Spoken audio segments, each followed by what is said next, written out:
Captain Tom Miller stared at the blinking red lights on his control panel with a mix of confusion and worry. Something had gone very wrong with the Lucky Star's new faster-than-light drive. The small merchant ship wasn't supposed to drop out of FTL travel here, wherever here was. "Jack, what's our status?" he called out to his engineer over the ship's intercom. The vessel shuddered around them, making an unsettling grinding noise that no spaceship should ever make. "Not good, Captain." Jack's voice crackled through the speaker. "The new drive overheated. We're lucky it didn't explode, but we're not going anywhere until I can fix it." Tom rubbed his tired eyes and looked out the main viewport. The blue-green planet hung in space before them, surprisingly Earth-like in appearance. Their unplanned exit from FTL had dropped them right into its orbit. According to the ship's computer, they were far off their planned trade route, so far that none of the star patterns matched anything in their navigation database. "Captain," Lisa called from the science station, her voice tense but controlled. "That planet, it's showing readings similar to Earth. Breathable atmosphere, acceptable gravity, temperature range suitable for human life." "Well, that's convenient," Tom muttered, "because we might need to land there whether we like it or not."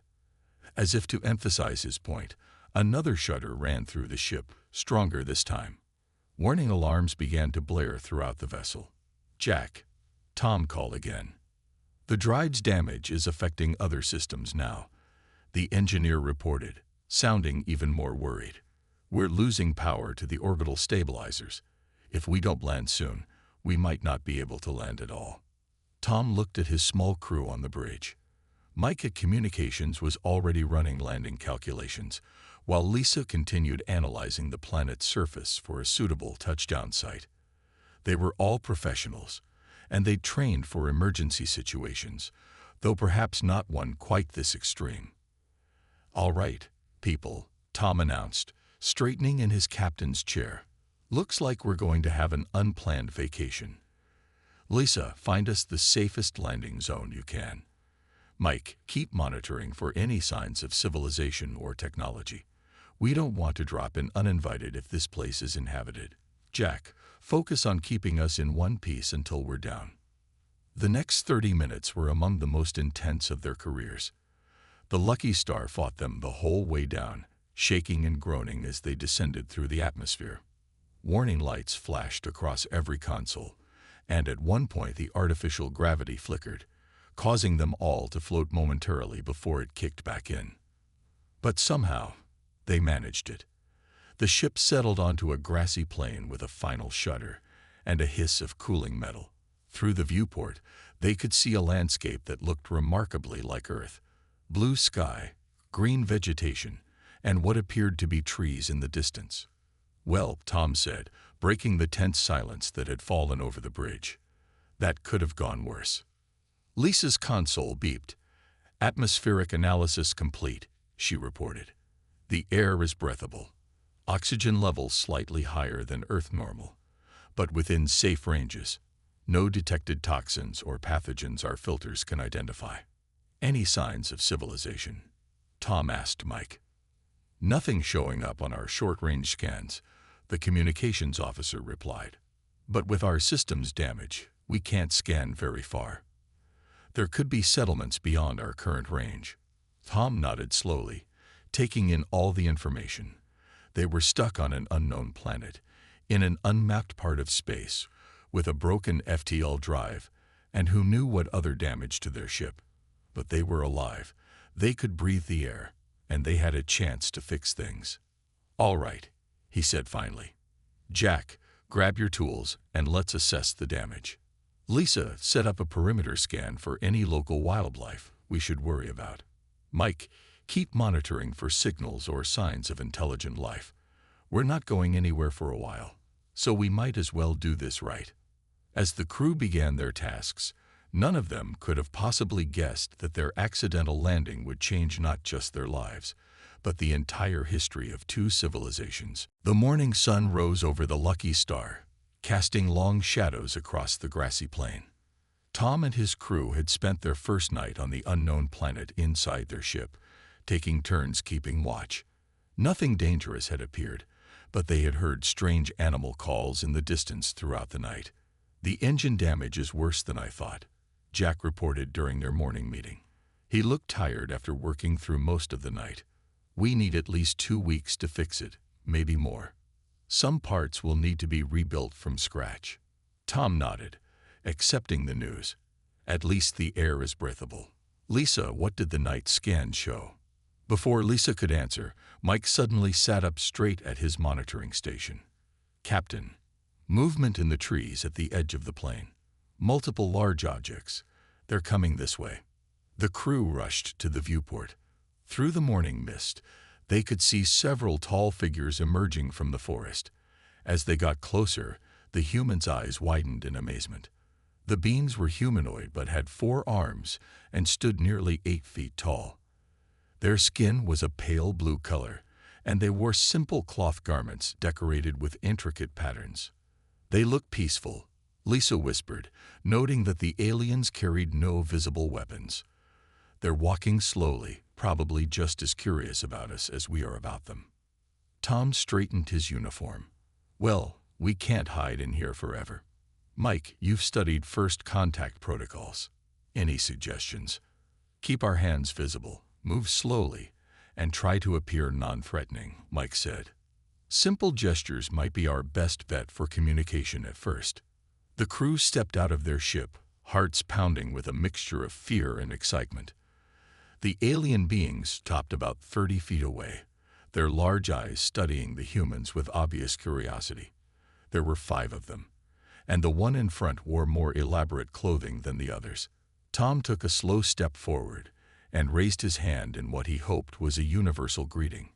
Remembering countless old science fiction movies, he smiled and gave a thumbs-up sign. The effect was immediate and completely unexpected. All 5 aliens dropped to their knees, pressing their foreheads to the ground. They began making a humming sound that seemed almost like singing. "What just happened?" Jack whispered. "I don't know," Mike replied, "but I think we might have accidentally done something significant." The lead alien raised its head and spoke. The words were unlike anything the humans had ever heard, but the tone was reverent, almost worshipful.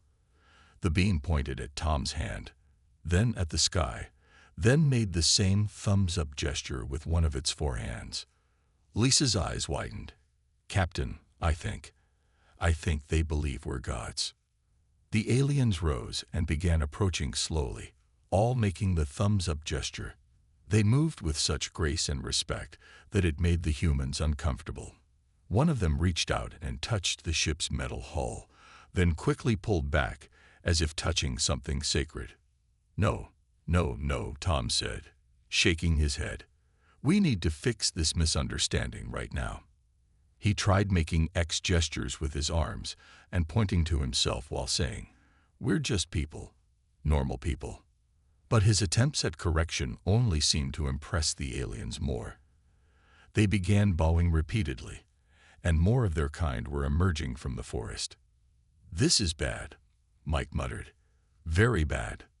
"Maybe we should go back inside and rethink our approach," Lisa suggested. But it was too late. The aliens had begun a complex ritual dance, all while making the thumbs-up gesture. In the distance, they could hear drums starting to beat, and more voices joined in the haunting hymn-like humming.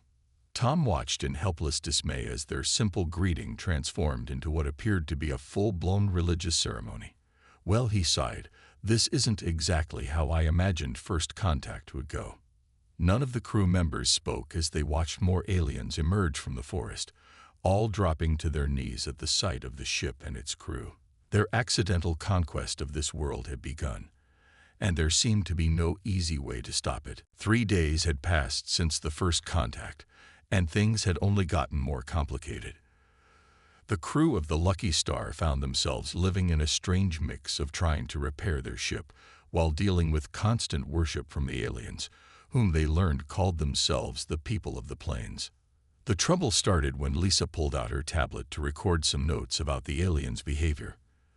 The simple act of touching the screen and making images appear sent their audience into a frenzy of amazed whispers and bows. Within hours, a small shrine had been built around a broken tablet screen that Jack had discarded. "This is getting out of hand," Tom said, watching from the ship's ramp as another group of aliens performed their daily worship ritual. "We can't even do basic repairs without them thinking it's some kind of magical ceremony." Jack looked up from where he was fixing a circuit board, his face smudged with grease. "Tell me about it. Yesterday I used a laser welder, and now they're calling me the maker of stars. I'm just trying to fix our ship." The situation reached a new level of complexity when a small alien child fell and cut its leg near the ship. Without thinking, Lisa rushed out with her medical kit. The aliens watched in stunned silence as she cleaned the wound, applied antiseptic, and wrapped it in a bandage. The child's parent dropped to all four knees, touching its forehead to the ground. "Great healer," it said in their language, which Mike had started to understand bits and pieces of. More aliens gathered, bringing their sick and injured to Lisa. "I can't just ignore them," Lisa told Tom later that evening. "Some of these are simple things we can easily help with. Basic infections, minor injuries." She paused, looking troubled. "But every time I help someone, they'd worship me more." Mike sat at his communication station, surrounded by notes about the aliens' language. "It's fascinating, really. They have this prophecy about star people who would come from the sky. We accidentally fit every single description, appearing in a metal bird, making light with our hands, healing the sick, speaking with boxes, our radios." The crew's regular activities became part of the aliens' daily religious observations. When Jack tested the ship's external lights during repairs, the aliens began a festival of lights. When Tom used his electric razor, they started a ritual of face cleaning. Even the simple act of eating their emergency rations became a sacred ceremony the aliens tried to copy. Word spread across the plains. More aliens arrived each day, bringing gifts of food, handmade crafts, and precious stones. They built a small village around the ship, with the number of worshippers growing daily. "At least we won't starve," Jack said, trying to find humor in the situation. "Though I'm getting tired of being bowed to every time I use a wrench." The real problem came when Lisa discovered that the aliens had started copying some of their basic medical techniques. They were boiling water to clean wounds, just as they had seen her do. They were wrapping injuries in clean cloth. They were even making simple herbal medications based on her example. "We're changing their whole society just by being here," Tom said, watching the growing settlement from the ship's viewport. "And we still haven't convinced them we're not gods." "Maybe we are changing things," Mike replied thoughtfully. "But look at how quickly they learn, how eagerly they adapt. These people aren't primitive. They're just at a different stage of development than us." As the sun set on another day, the crew watched the aliens perform their evening ritual. The haunting melody of their songs drifted through the air, mixing with the hum of the ship's repair equipment. None of them had planned to become accidental gods, but now they had to figure out how to handle this power they never wanted before it changed this world forever. A week had passed since the Lucky Star's crash landing, and the peaceful worship of the crew had begun to change. Tom noticed it first when two groups of aliens got into a loud argument near the ship's landing gear. "What are they fighting about?" he asked Mike, who had become quite good at understanding the aliens' language. Mike listened carefully to the heated exchange. "The group on the left says that since Jack made light come from his hands first, they should be in charge of the new light-making ceremonies. The others say they're better at it." "Better at copying our flashlights, you mean?" Tom sighed. The situation grew more tense when a new group arrived from a distant city. Their leader, a tall alien they called Rock, didn't bow to the humans. Instead, he watched them with suspicious eyes and asked many questions through Mike. "He wants proof of our divinity," Mike translated one afternoon. "He says any advanced people could come from the sky in a metal ship. He wants to see real magic." "Tell him we're not gods," Tom said quickly. "We've been trying to explain that all along." But before Mike could translate, Jack emerged from beneath the ship where he'd been working on repairs. Frustrated with a particularly stubborn piece of equipment, he had brought out the plasma cutter. The blue-white beam lit up the gathering darkness as he carefully cut through a damaged panel. The aliens went wild. Even Rock took a step back, his forearms raised in defensive gestures. The beam of concentrated energy looked like pure magic to them, far beyond their simple tools and technology. "Great," Tom muttered. "Just great." The next day, Rock and his followers joined the worship, but something had changed. The aliens began dividing into groups, each following a different crew member. Some thought Lisa's healing was the most divine. Others followed Jack, amazed by his technical magic. A few even formed a small group dedicated to Mike's ability to speak with the gods through his radio. "This is getting dangerous," Lisa warned during their evening meeting. "I heard two groups arguing about whose magic was more powerful, Jack's lights or my medicine. They almost started fighting." The crew's attempts to explain science and technology only made things worse. When Jack tried to teach some aliens about basic electronics, they treated his words like sacred texts, writing down everything he said on their bark paper scrolls. The tension reached its peak when Rock's group declared that they had learned enough of the gods' magic to lead ceremonies themselves. They began performing simple tricks with mirrors and crystals, claiming divine power. "Stop this," Tom shouted when he saw them fooling younger aliens with fake magic. But his words, translated by Mike, only caused more confusion. Some thought he was angry at humans' sacred powers being copied. Others saw it as a test of faith. The crew watched helplessly as their accidental religious movement split into competing factions. Some aliens remained peaceful, watching the ship with quiet devotion. Others grew bold, demanding more demonstrations of power. A few, like Rock's group, tried to claim divine authority for themselves. "We need to fix the ship faster," Tom told Jack that evening. "This whole situation is about to explode." "I'm working as fast as I can," Jack replied, looking worried. "But every time I make progress, I have to do it in secret. If they see me using certain tools, it just makes everything worse." As night fell, the crew could hear different groups of aliens singing different versions of their worship songs. What had started as simple misunderstanding was turning into something much more dangerous, a power struggle with them caught in the middle. From the ship's viewport, Tom watched the competing groups perform their rituals. "We came here by accident," he said quietly, "but if we're not careful, our accident might tear their whole society apart." The ground shook for the third time that morning. Tom and his crew had felt small tremors over the past few days, but this one was stronger. Through the ship's viewport, they could see the aliens looking around nervously, all four arms raised for balance. "Lisa, what are the readings showing?" Tom asked, watching as another tremor made the ship's metal frame creak. "Not good, Captain," she replied, studying her instruments. "These aren't normal earthquakes. The pattern suggests a major seismic event is building up, and that large alien settlement in the valley is right in the danger zone." The crew had watched the settlement grow over the past 2 weeks.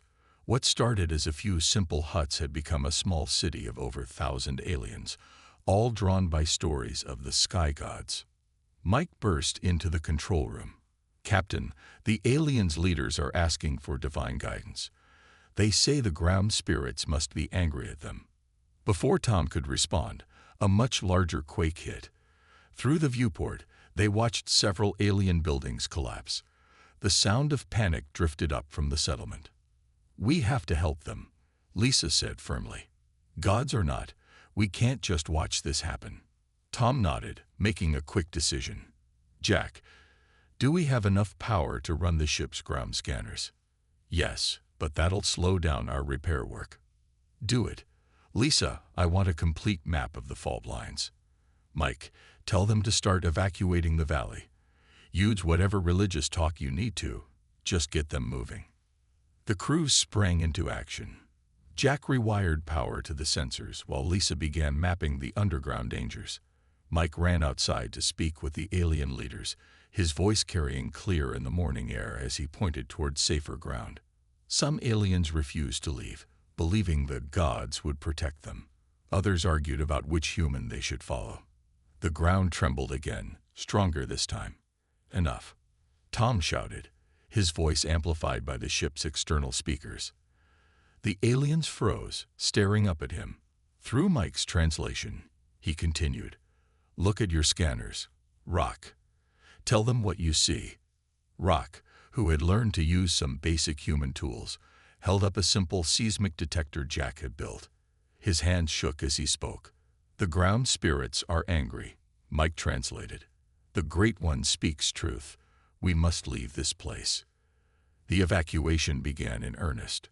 The crew worked through the day, using their technology not as magic, but as tools.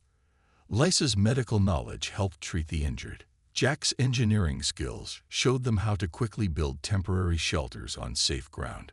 Tom's leadership kept everyone organized. Just before sunset, the big quake hit.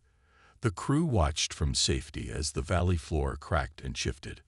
Most of the abandoned buildings collapsed, including the shrines the aliens had built to worship them. "If we hadn't warned them," Lisa said quietly. "But we did," Tom replied. "And look at how they work together. No arguing about divine power or magic. Just people helping people." The aliens watched their old homes fall, but something had changed in how they looked at the humans. There was still respect, but it was different now. They had seen the crew work alongside them, sweat with them, solve problems step by step. As the dust settled, Rock approached the crew. Through Mike, he said something that made them all pause. He says, Mike translated slowly, that true gods would have stopped the earthquake. But real friends would do exactly what we did, help them survive it. Tom looked at the survivors, now safely gathered on higher ground. Their quick action and practical help had saved hundreds of lives. Maybe, he thought, this was the breakthrough they needed, not to convince the aliens they weren't gods, but to show them something better, how humans really solved problems. The ground had stopped shaking, and with it, the aliens' blind faith began to crack as well. Change was coming, ready or not. The morning after the earthquake, Tom gathered his crew for an important meeting. Through the ship's viewport, they could see the aliens rebuilding their settlement on safer ground, using the improved construction methods Jack had shown them. "It's time," Tom said firmly. "They're ready to hear the truth." The others nodded in agreement. They had watched how the aliens worked together during the crisis, how they had begun to ask practical questions instead of just bowing in worship. Mike had called a meeting with all the alien leaders, including Rock. They gathered in a large circle outside the ship, sitting on simple wooden benches. The morning sun cast long shadows across the gathering as Tom stepped forward to speak. "Tell them everything," he told Mike. "No more misunderstandings." Mike began to translate as Tom explained their true story. He told them about Earth, about how humans had learned to build ships that could travel between stars. He described their accidental arrival, the damaged engine, and their desperate need to land. The thumbs-up sign, Tom demonstrated, making the gesture that had started it all. "This is just how humans say good or okay. We never meant for it to become a religious symbol." The aliens listened in complete silence. Some looked shocked, others nodded as if they had already guessed the truth. Rock stood up and asked a question through Mike.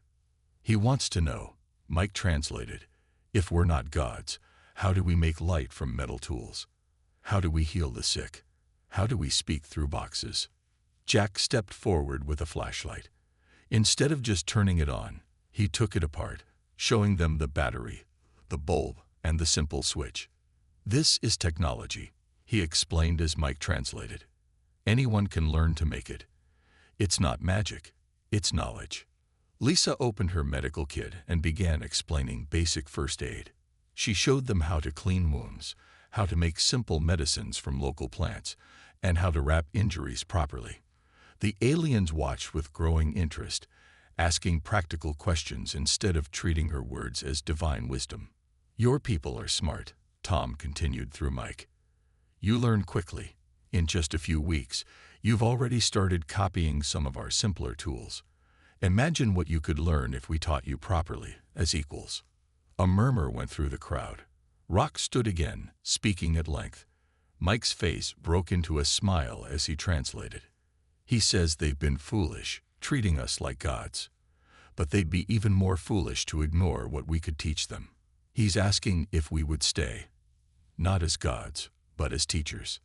The other alien leaders joined in, adding their own thoughts.